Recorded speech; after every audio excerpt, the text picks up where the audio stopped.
Hey, welcome back. This is Apostolic Praise 102, Lesson 2, and this lesson is going to cover a ton of information.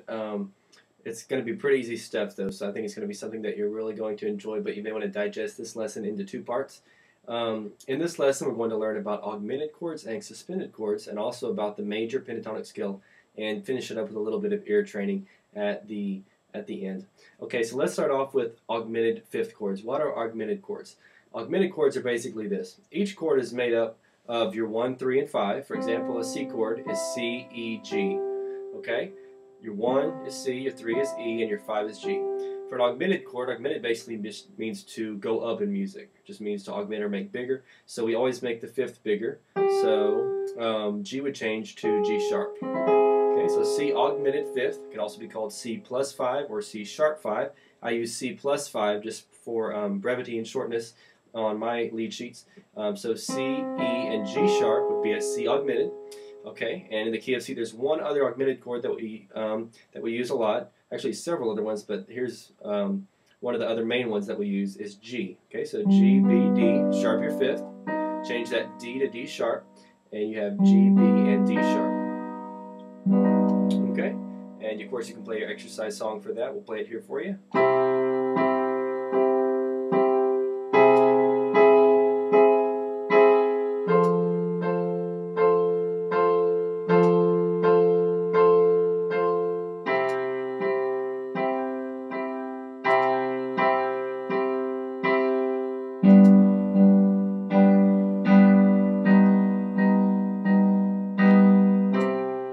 Great, and we'll go over in a couple of minutes some cool places we can substitute those chords and how we use them.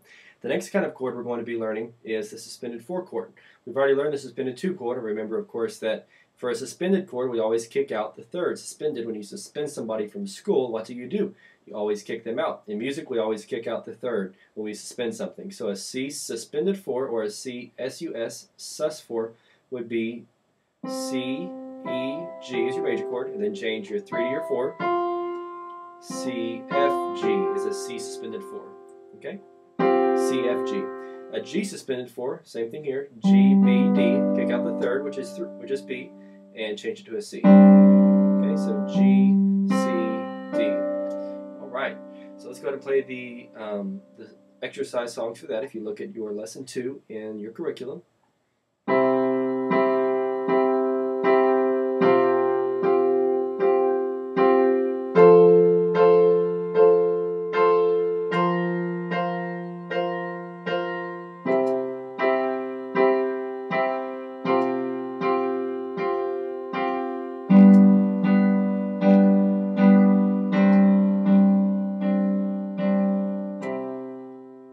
One other suspended 4 chord we didn't go over right there.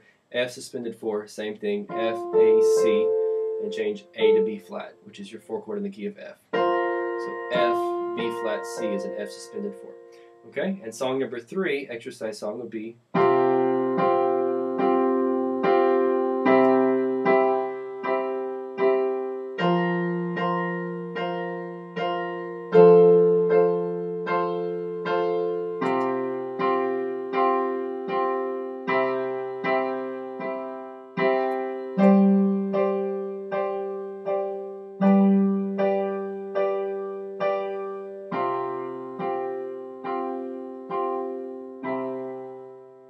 and we'll go over how we substitute those also here in just a minute. Of course, practice all the inversions for those chords. You can find them in your lesson 2 on the side of the page next to the exercise songs.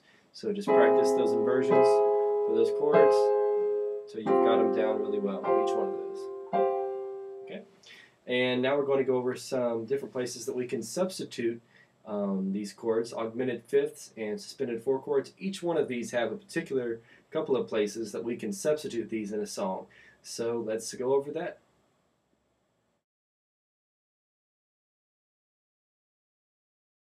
Alright, great. So let's go over some different places we can substitute augmented fifths and suspended 4 chords. Okay, so augmented fifths are very easy. You basically use them just like you use a dominant 7th chord. Anytime you go from 1 to 4, and anytime you go from 5 back to 1. In other words, anytime you have that 4th movement at all, from a 1 to 4 or from a 5 to a 1, where you're moving in a 4th, we'll go over that, what that means in a later lesson. anytime you do that, you can use an augmented fifth chord. So for example, we look at an example song that we have in our curriculum: C, C, F, C, A minor, D minor, G, G, C. Where can we substitute augmented fifth chords in this song? Obviously the second C, going from C to F, and obviously the last G when we go from G to C. We can use an augmented chord in either one of these places, just exactly as we did in the exercise song. And you'll see how we use this trick here in a minute when we play Amazing Grace using some sevenths, and also throw in some augmented fifth chords there as well. Okay, so your song would go for something like this.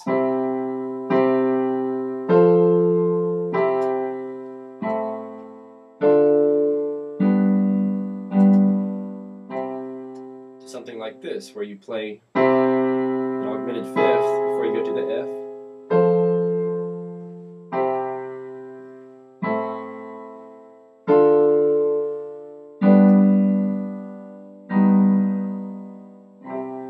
And you can kind of hear how that augmented fifth chord just wants to go to the following chord. In other words, when you play a C plus 5, a C augmented fifth, or a C sharp fifth, or sharp 5, it wants to go to that next chord, which is an F. Okay, suspended four chords, let's go over where we can substitute those as well. Same exact song, C, C, F, C, A minor, D minor, G, G, C. You'll see us using this song a lot because it's a core basic chord progression, core song, that a lot of songs follow that same progression. You basically can use a suspended four chord in two main spots. The first main spot is at the end of a song, where you will be doing like extending the ending.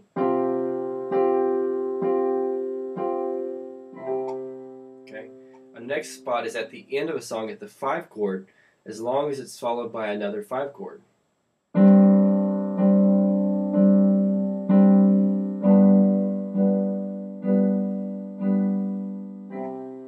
Reason it's called a suspended chord, well, there's two different reasons. The first is as the little trick I use, kick out the third. You can think of it like that, but also we use it gives you like a hanging on feeling, like an extended feeling. So when you go to the end of that song and you kind of want to give it that hanging on feeling, where the singer's kind of still holding out that last note, and then you resolve it, you can see how it creates a really nice effect, and you've probably heard tons of songs do that. So in that example song we just went over, of course we can use it like this.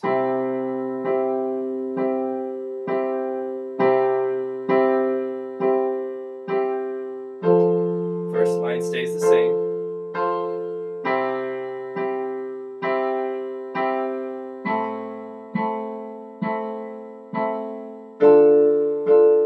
You can use it right here,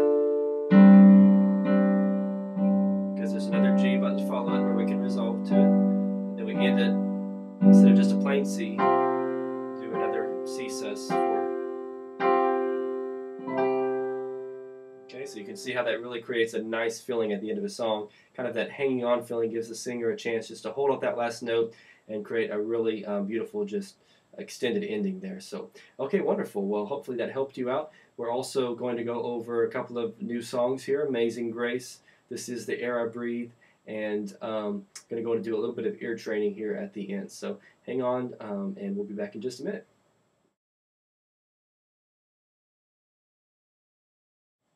Okay, so Amazing Grace in the key of C using augmented fifth chords.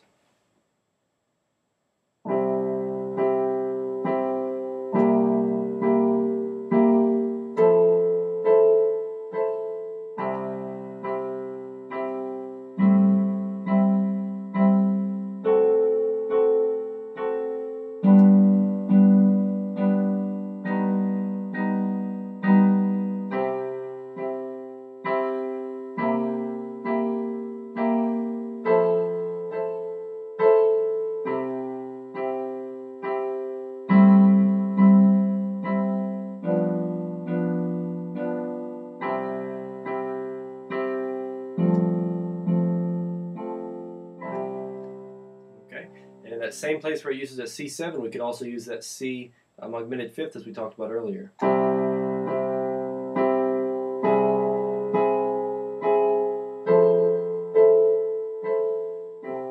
you've got two different options on that chord that you could use, actually three. You could also use a C major chord. or actually 4, because you could even use a C suspended 2 for those of you that know your Apostolic Praise 101 substitution chords really well. Okay, great. Let's go over song number 2, which is This Is the Air I Breathe in the key of C, and this one will demonstrate the suspended 4 chords. So.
Okay, and of course, remember as we just talked about, you could also do that C suspended 4 chord at the end instead of just that plain C, and then resolve it to a C.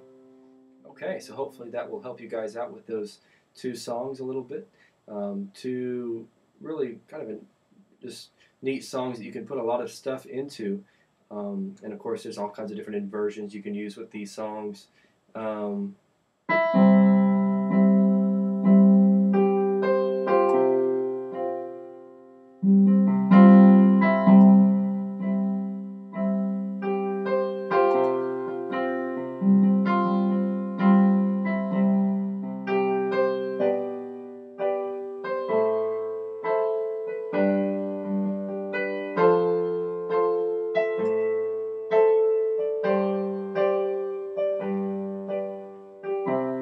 Another cool thing you can do in these songs, like at the beginning, for instance, some places where it just has that boring 1, 2, 3, 4, you can kind of add a little bit of rhythm to those.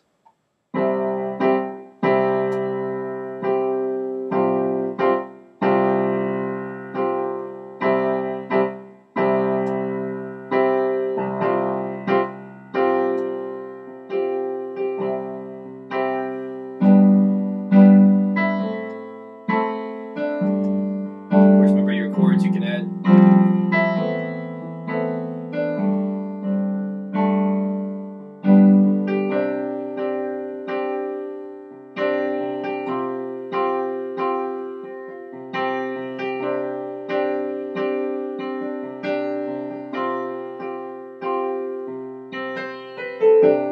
There's all kind of cool stuff you can put in there, and of course the remember your suspended 2 chords on the slow songs. Those things are so important to use. So be sure to use as many cool chords as you can, substitution chords.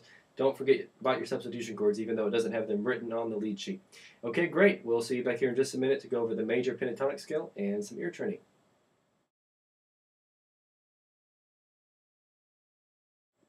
Okay, so let's go over the major pentatonic scale.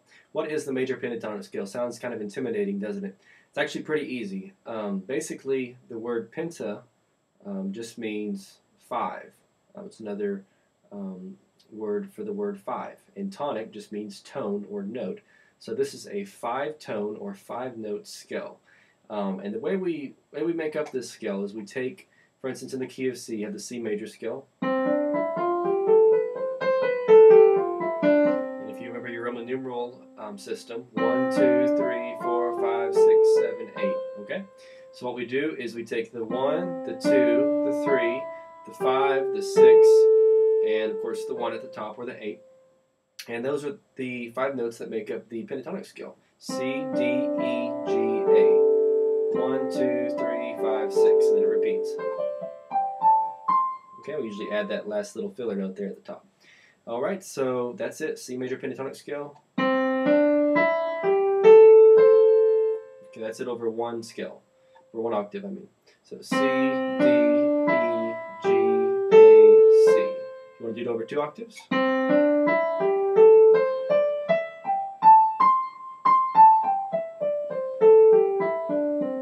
Okay. And here's what's cool about the pentatonic scale. Before we go into the F and G, the pentatonic scale is basically the secret to never hitting a wrong note.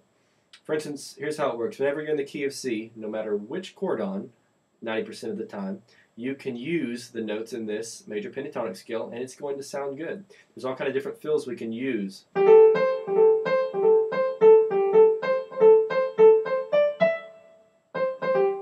that's a real common one.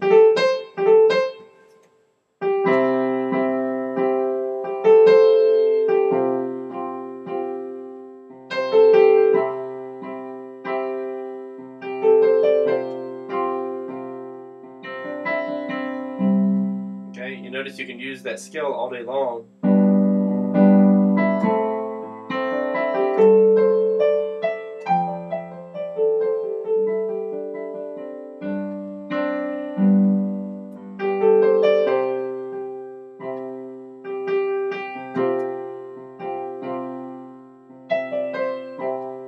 All kind of little fills, and so what I would advise is take that scale, see how many different combinations you can come up with.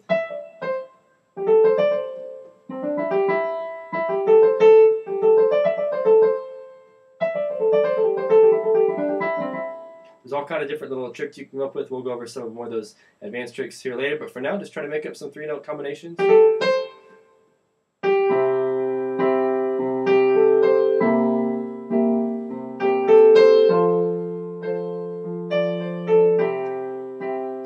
That scale just all over the place. So there's all kind of cool things you can do with that. The other place, pretty much anytime you see a C major chord in your right hand, you can use that C major pentatonic scale. Same thing for the F major pentatonic scale, which is F, G, A, C, D, F. Once again, F, G, A, C, D, F. Anytime you have an F chord in your right hand, you can also use the notes in the F major pentatonic scale. Okay? Doesn't matter what key you're in.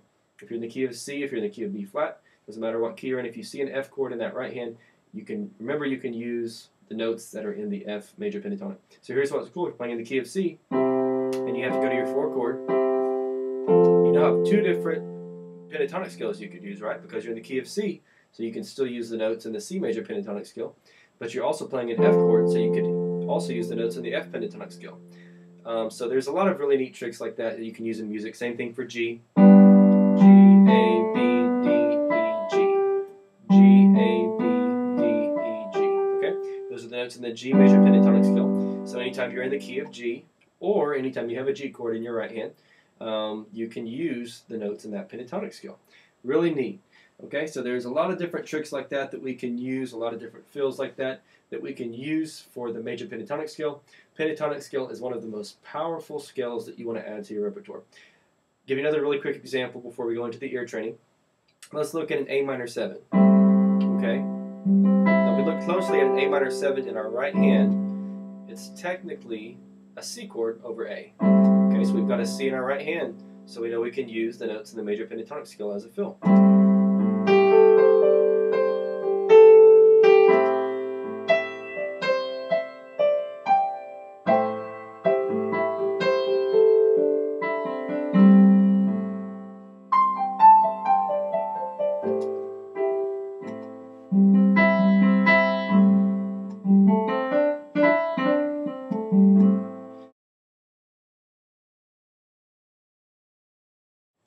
So there's all kind of cool tricks we can use on the major pentatonic scale. Just one more quick example on that before we go into the ear training. Another really cool trick that we can use is we can actually do, like if we had a C over F,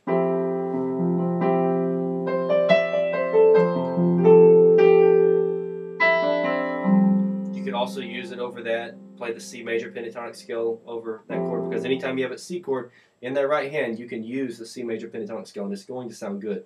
Okay, so there's just a lot of different tricks there we could use. I'm not going to go over everything in its entirety. I don't expect you to be playing crazy stuff, maybe like what we were just doing, really advanced stuff. We'll go over that more later, the more advanced fills. But for now, just work on a couple of easy ones, maybe like the G, A, C, or the 5-6-1. Maybe the 3-2-1, E, like E, D, C. If we're playing over C, if we're over an F, maybe a C, D, F, or an A, C, F. I'm sorry, A, G, F. If we're over a G,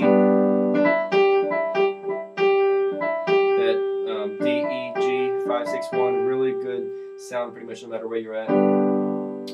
B, A, G. And of course, we'll try to throw in some more cool major pentatonic stuff, maybe in some different songs. If you see me doing some fills, the more we start building upon and learning more, the more advanced stuff I'm going to be doing. We'll play the songs. You might see me throw some extra fills in instead of just playing the regular chords. So just be watching for those. If you see them come your way, don't be confused.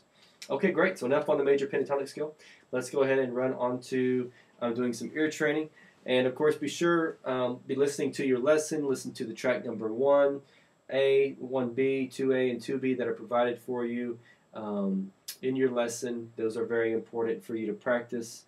One is the major pentatonic scale going up, ascending, and one is it descending, and one version's fast, one version's slow. So be careful to listen to those and practice those, because you're really going to be wanting to learn and use the major pentatonic scale in all of your music from now on. Like I said, it's the magic formula for never hitting a wrong note ever again.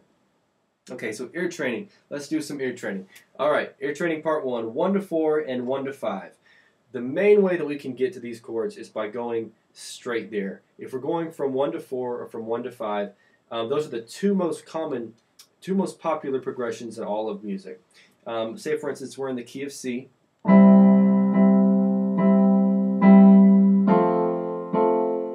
can kind of hear when we go to that F chord or that 4 chord, it has like an up sound. You feel like you're going up somewhere. If you were going to think of a popular song, you might think of There Is Power, Power, Wonderful Power, or Amazing Grace.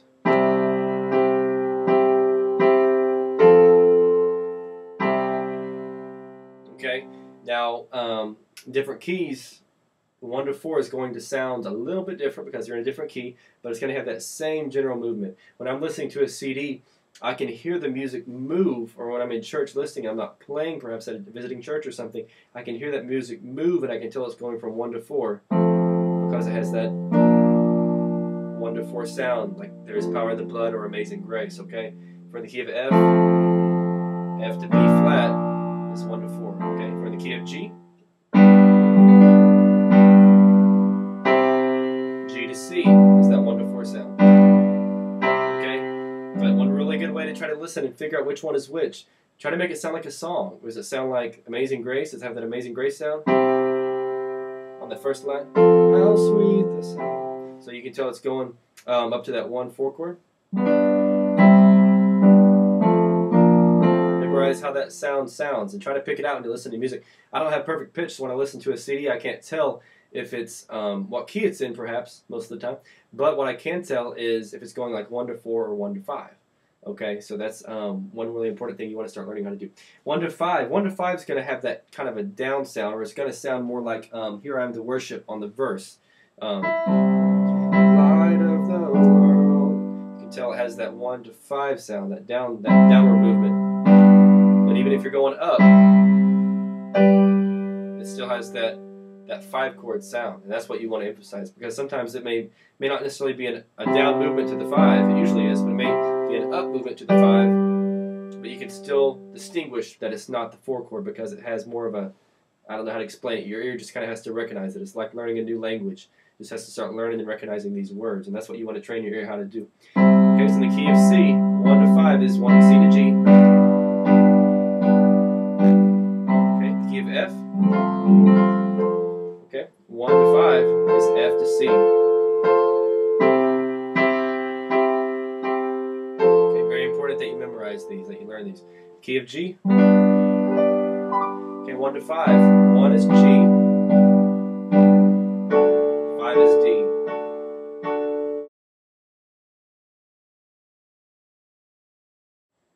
Okay, so those are all the 1-4 and 1-5 movements in the 3 different keys.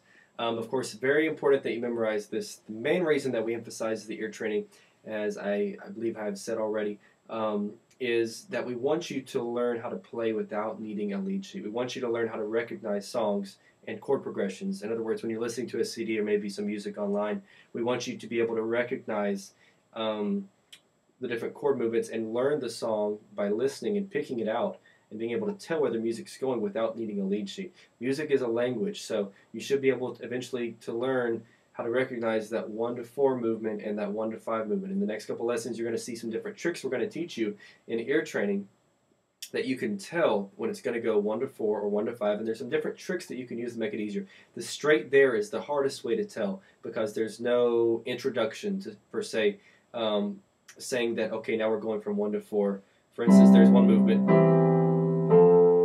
1 to 1 over 3 to 4, and then there's a 1 to the minor 6 to the 5 that kind of give you a little bit of a hint that, you know what, it just did a movement to the 4, just did a movement to the 5. The straight there can be a little bit difficult, and even sometimes advanced musicians can have a difficult time telling, did it just go to the 4 chord or to the 5 chord without actually sitting down and playing it and telling which one it went to. So if you can't get it right off the bat, you know, don't be discouraged. You're going to be able to get it eventually. It's just going to take a little bit of time and practice. So, but that's the main reason we teach the ear training, so that you can listen to songs, learn how to play with them. Your goal should be to be able to get to the place where you do not need a lead sheet in church. When you see me, I don't play with using a lead sheet because it gives me more freedom when I don't have that. I'm not glued to that lead sheet. There's different, I know I can do chord progressions and chord substitutions and different things that are on the lead sheet. I'm not stuck to it and bound to it. Just a quick example, for instance, we do the music at our church, and one of our singers, a soloist, was singing a solo this morning in practicing for that service song we're going to do that day, and she said, you know, she stopped in the middle of the song because she messed up. She said, I messed up on the words. I was trying to read them, and I can't read them and sing them at the same time. Well, isn't that a revelation? It's the same way with music. It's difficult for you to play and read the chord sheet at the same time. You would say, oh, well, it's not difficult for me. Well, it's not difficult for you because you're probably playing the same thing over and over and over again with no variety and no substitution and no color to it. When you play by ear, when you're sitting down at the piano playing by ear, and there may be some folks that disagree with me on this, you know, say your lead sheets if you want to. I prefer to play without them. But, you know, to me, that's really the best way to do it. If you go to a concert, black gospel concert, and to me, those are some of the greatest musicians in the world, you'll see them playing up there on the platform, and 90% of the time, 95% of the time, if not 100% of the time, they don't have a lead sheet in front of them. And that's kind of the place you want to get to, and it's not something you can just start to right off the bat, and not everybody can do it. Some people need to have that lead sheet, I'll just say that. But if you want to get to that place of just being as good as you can possibly be, I would advise just memorizing stuff, learning how to play by ear, doing the ear training that are provided in these lessons, and that'll take you eventually to the place where you'll be able to play without needing a lead sheet, which gives you more freedom of movement, gives you more freedom of expression, and more freedom of variety and substitution in your chords. It's called jazz improvisation. We use it a lot in Pentecostal and apostolic music. So anyways, hope these lessons are a blessing to you, and go practice all your goals, do your homework quiz, listen to the ear training tracks that have been provided, and do your best to answer the questions to those. If you have any questions, of course, feel free to email me or call me, and I'm available by both. So God bless, and we'll see you in lesson 3.